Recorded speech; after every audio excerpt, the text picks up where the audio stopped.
பேரு குழு குழு சாரி. அப்ப இந்த சாரி பேரு 1495 தான் வேலவன் ஸ்டோர்ஸ்ல. Velavan stores, Usman road, T Nagar, Chennai மற்றும் தூத்துக்குடி.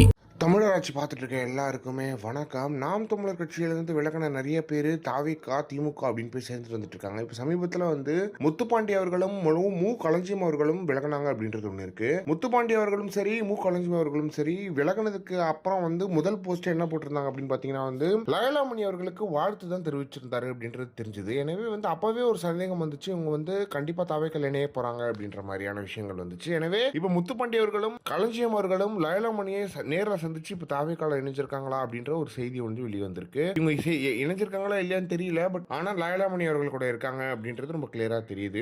எங்க போனாலும் நான் என்ன நினைச்சேன்னா, முத்துப்பாண்டி அவர்களும் சரி, களஞ்சியம் அவர்களும் சரி, தமிழ் தேசிய அரசியல் விட்டு விலக மாட்டாங்க அப்படின்ற எதிர்பார்ப்பு எனக்கு இருந்துச்சு. பட் ஆனா அவங்க ரெண்டு பேருமே இப்போ தாவேக்கா கூட இணைஞ்சிருக்காங்க அப்படின்றது கொஞ்சம் மன வருத்தம் தான். எனவே ரெண்டு முக்கியமான தளபதிகள் சீமானவர்கள் இறந்திருக்காரு அப்படின்றதும் ஒன்று இருக்கு. என்னதான் பிரச்சனைகள் இருந்திருந்தாலும் இப்ப தென்னக விஷ்ணு அவர்கள்லாம் வெளியே போயிட்டாரு, கட்சி விட்டு விலக்கப்பட்டிருக்காரு. ஆனா என்ன ஆனாலும் நான் அண்ணன் கூட தான் நிற்பேன், சீமானவர்கள் கூட நான் கண்டிப்பா இருப்பேன். கண்டிப்பா சீமானவர்கள் நாம் தமிழர் கட்சியில் அவர் மறுபடியும் நினைச்சுப்பாரு அப்படின்றது எல்லாருக்குமே தெரியும்.